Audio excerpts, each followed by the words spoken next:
Le deuxième grand titre de l'actualité, c'est ce film qui est en train d'embraser une partie du Proche-Orient.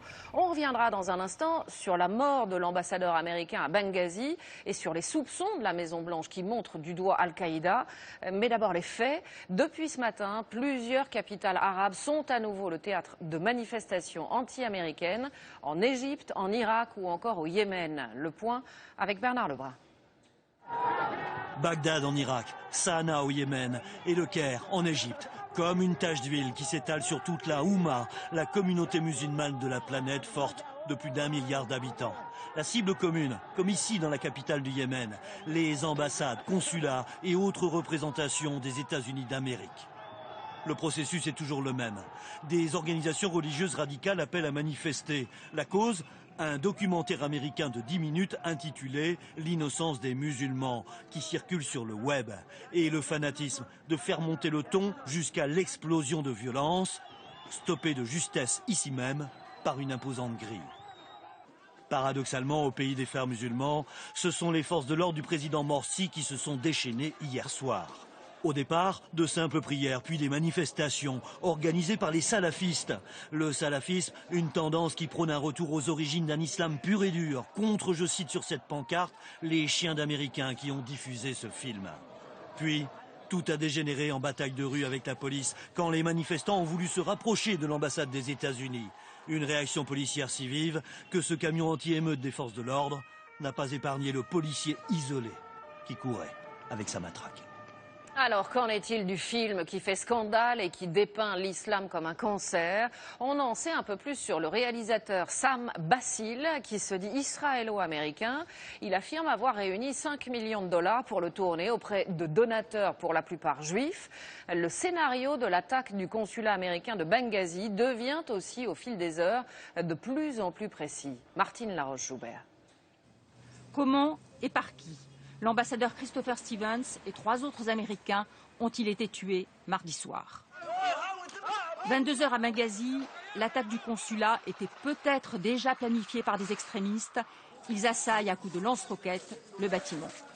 Des gardes de sécurité libyens auraient riposté avant de disparaître. Un incendie se déclare. L'ambassadeur est à l'intérieur du bâtiment. Avec 2 autres Américains, ils se seraient alors séparés, asphyxiés par la fumée. Un officier américain revient plus tard sur les lieux. L'ambassadeur est introuvable. Sur cette photo prise de nuit, difficile de dire s'il est secouru ou lynché. Le médecin de l'hôpital de Benghazi témoigne sur une possible asphyxie. Il n'y avait pas de traces de coups sur son corps, seulement de la fumée. Le consulat et son annexe, 3 autres Américains sont morts, gardent les traces d'attaques violentes. Elles ont duré au moins 4 heures. Elles ont commencé pendant cette manifestation contre la diffusion d'un film visible sur Internet, L'innocence des musulmans. Une suite de séquences bâclées où le prophète Mahomet est présenté comme un imbécile. Qui est le metteur en scène? Officiellement, il s'appelle Sam Bassil. D'abord, il n'est pas israélien. Ensuite, son vrai nom n'est pas Sam. Je ne connais pas son vrai nom. Quant à l'une des actrices du film, elle soutient qu'elle croyait avoir tourné dans une fiction. On m'avait dit que la scène se déroulait il y a 2000 ans. Hier à Benghazi, des manifestants se sont rassemblés pour protester contre l'attaque du consulat. Nous sommes désolés pour les Américains, proclame cette banderole. Ce film, en tout cas, embarrasse, c'est le moins que l'on puisse dire, le département d'État, c'est-à-dire l'équivalent de notre ministère des Affaires étrangères aux États-Unis. À la Maison-Blanche, on est persuadé que la mort de l'ambassadeur américain à Benghazi en Libye n'est pas la conséquence d'une manifestation spontanée. Nous retrouvons Maryse Burgot en direct de Washington. Maryse, bonjour. Dans l'entourage de Barack Obama, on parle même d'une opération planifiée par Al-Qaïda. Oui, Élise, ce matin, les Américains voient un petit peu plus clair sur ce qui s'est passé devant ce consulat de Benghazi.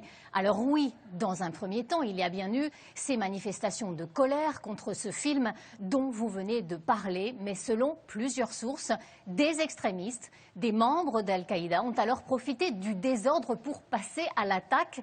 Et leur attaque est alors devenue complexe, professionnelle et coordonnée, avec utilisation d'armes de petit calibre, mais aussi utilisation de lance-roquettes. Cet enfer a quand même duré 4 heures. À un moment, l'ambassadeur et d'autres Américains ont réussi à trouver refuge dans un bâtiment adjacent au consulat, mais ce bâtiment, à son tour, a été attaqué. Alors, l'ampleur de cette attaque conduit les Américains aujourd'hui à s'interroger sur la sécurité autour de leur mission diplomatique dans le monde. D'ailleurs, 2 navires de guerre américains font route en ce moment même vers les côtes libyennes. Maryse Burgot en direct de Washington. Voilà pour le sommaire, bienvenue à tous. Et avant de développer ces titres, ces images de la contagion anti-américaine qui continue à se propager au Proche-Orient et jusqu'au Bangladesh. Les manifestations ont fait 1 mort au Yémen. Barack Obama a décidé d'envoyer 2 navires de guerre au large des côtes libyennes. Bernard Lebrun. Le Yémen, l'Égypte, l'Iran et même Israël, une traînée de poudre anti-américaine.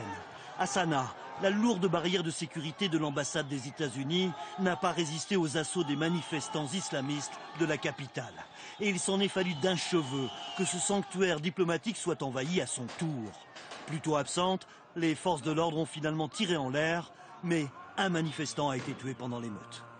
Au Caire, les incidents se sont poursuivis toute la journée après les terribles affrontements de la nuit. Au départ, les militants salafistes, partisans d'un islam originel, pur et dur, face aux forces du gouvernement des frères musulmans.